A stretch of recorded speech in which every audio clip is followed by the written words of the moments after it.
After 24 long years, we finally came back to the beginning, the origin of Luffy's Gum Gum Devil Fruit.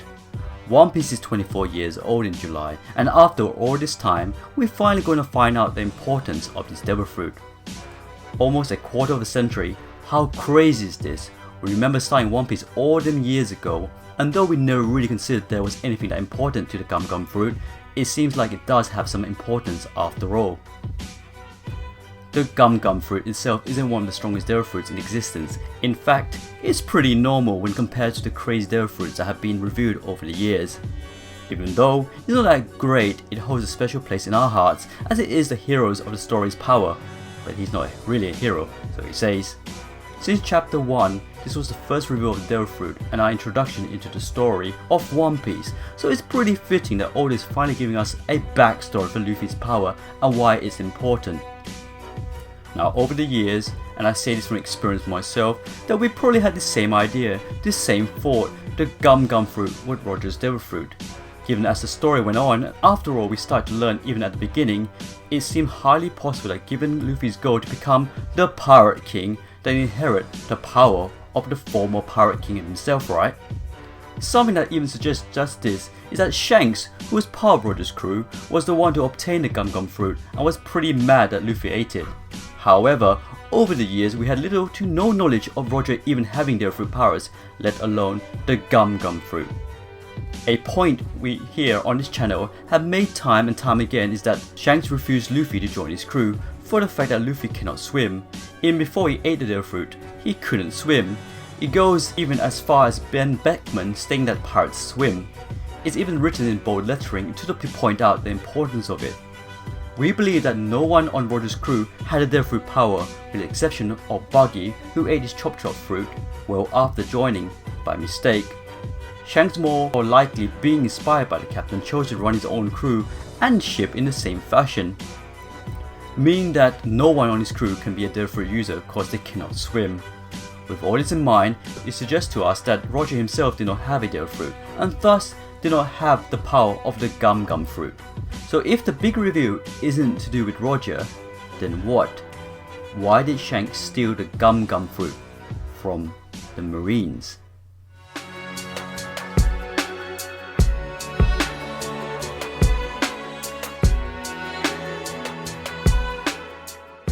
Hi everyone, Flying Panda, the One Piece theorist. The world government explained the secret of the Gum Gum Fruit by Legendary Anime.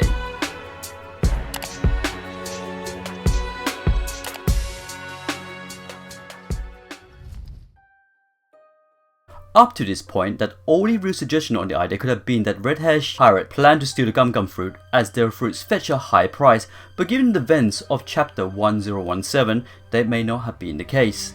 Before we go into the reason Shanks and his crew steal their fruits, we should look to the importance of the Gum Gum Fruit and what the world government had planned to use it for. Now the simple answer is, well, they obviously want to give it to some high-ranking officer in the Navy or maybe Cyberfoal, but as we know, the Gum Gum Fruit isn't one of the strongest devil fruits, so what would be the point in this? Let's be clear first of all. We say it's not the strongest, but it's really down to the user to master the power of the devil fruit itself to really bring out the potential of the fruit. So even the basic power like rubber can be made into a strong power, as proven by Luffy himself. Both believe that the Gum Gum Fruit had importance to play in the world government plan to create the perfect weapon. As always, when it comes to the world government and its need to gain powerful weapons, we come back to none other than Dr. Vegapunk. We talk about Vegapunk a lot here on this channel, and rightly so, as he's the key to many of the mysteries of One Piece world. And until we finally get his review, we will speculate on him and his experiments. Now back to the perfect weapon, of course we're referring to the Pacifistas, the ultimate cyborg and clone of Kuma. We know that after the time skip, Vegapunk has perfected the Pacifista program but have yet to be revealed to us. We've only seen the first gen of the Pacifistas.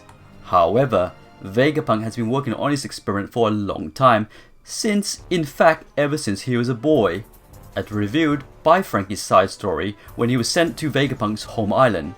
There in his old lab, there was a blueprint of the idea of pacifistas and the idea of slicing devil fruits with weapons. And over the course of the story, we've seen some of the results of these experiments, namely the pacifistas and the devil fruit weapons such as funk thread. The devil fruit weapons, as we know, are given zone type devil fruits, which gives the weapon life as it takes on the life of the zone animal. But with the pacifistas, we've already seen a Logia type devil fruit fused with it. That is the exception of Kuma, of course, who even after becoming a pacifista still has the pawpaw fruit, which is a paramecia type. Have you noticed yet? The theme of 3 again. Something we pointed out many times here, that there is a big theme with the number 3 in the series. Now these perfected pacifista models, what do you suppose they are perfected with? And that's right, one of each of the 3 types of devil fruit. 1 zone, 1 Logia, and 1 paramecia. We know the Logia type is the Pika Pika Light Like Nomi, but the zone type is yet to be revealed. But for guess, perhaps it's the gorilla model from the blueprints. How about the paramecia type? That is the real question here. For you see, it was meant to be the Gum Gum fruit that would be the paramecia fruit for this experiment. Why, you might be asking.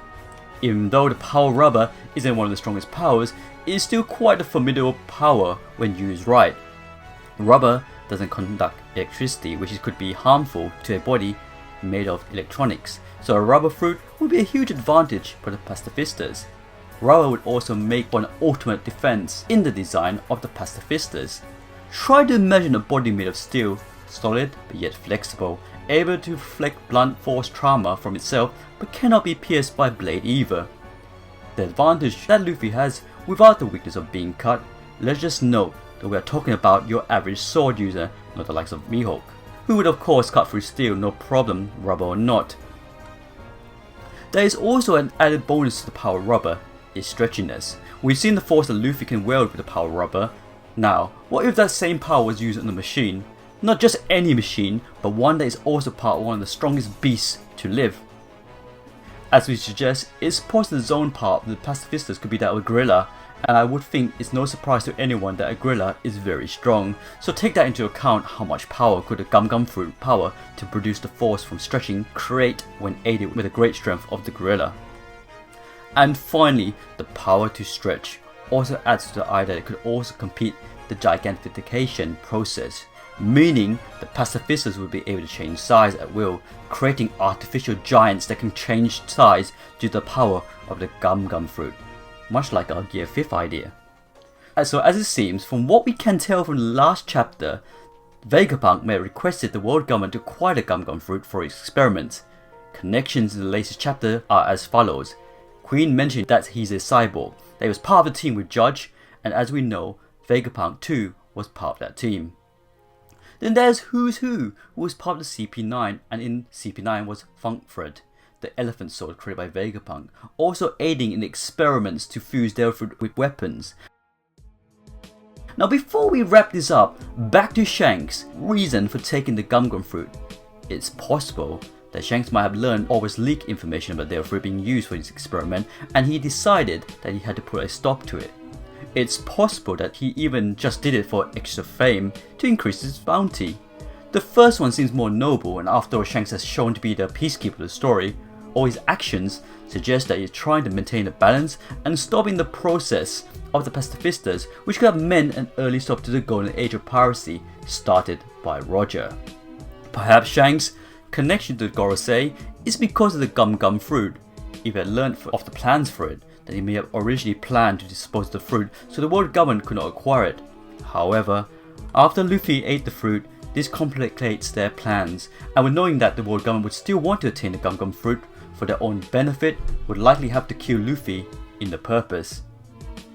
It is likely now that Shanks brokered the deal with the world government to ensure Luffy's safety, or rather that he won't be targeted for the Gum Gum fruit.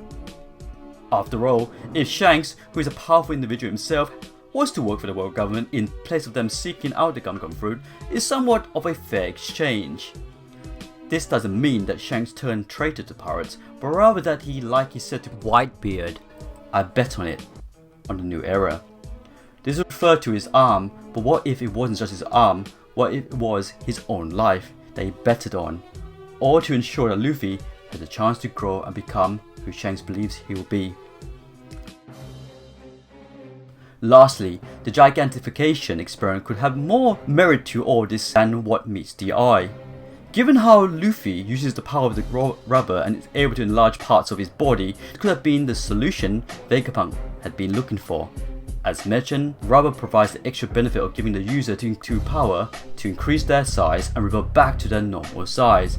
This concept could have been very important to the current storyline, as Onigashima is on its way to squash the Flower Capital, and frankly, at the moment it's looking highly possible that Luffy's transforming into a giant could prevent this from happening.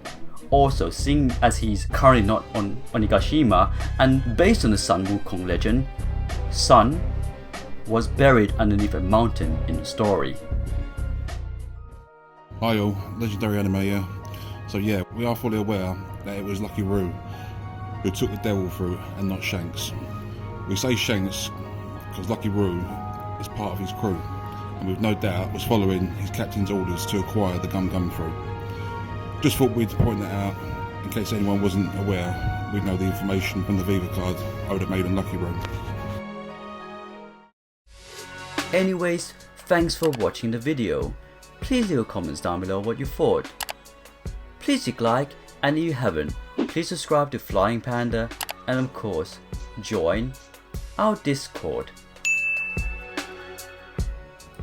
As you know, we got a Twitter account, meet us there. We got a Facebook, join us there. And also we got a Discord channel with over 2,000 members. We're a great admin team, great members. We always talk about our One Piece theories in this channel. We always talk about One Piece in general. We talk about films. We talk about games. So if you haven't already, see you there on the Discord channel. Flying Panda. One thing, I don't know why. It doesn't even matter how hard you try. Keep that in mind, I designed this rhyme. Explaining due time. All I know. Time is a valuable thing. Watch it fly by as a pendulum swings. Watch it count down to the end of the day. The clock ticks life away, it's so unreal. Didn't look out below. Watch time fly through out the window. Trying to hold on, but didn't even know. I wasted it all just to watch you go. I kept everything inside, even though I tried. It all fell apart. What it meant to be will eventually be a memory of a time when I tried so hard. Flying Panda. Yeah. Flying Panda. Here we go now.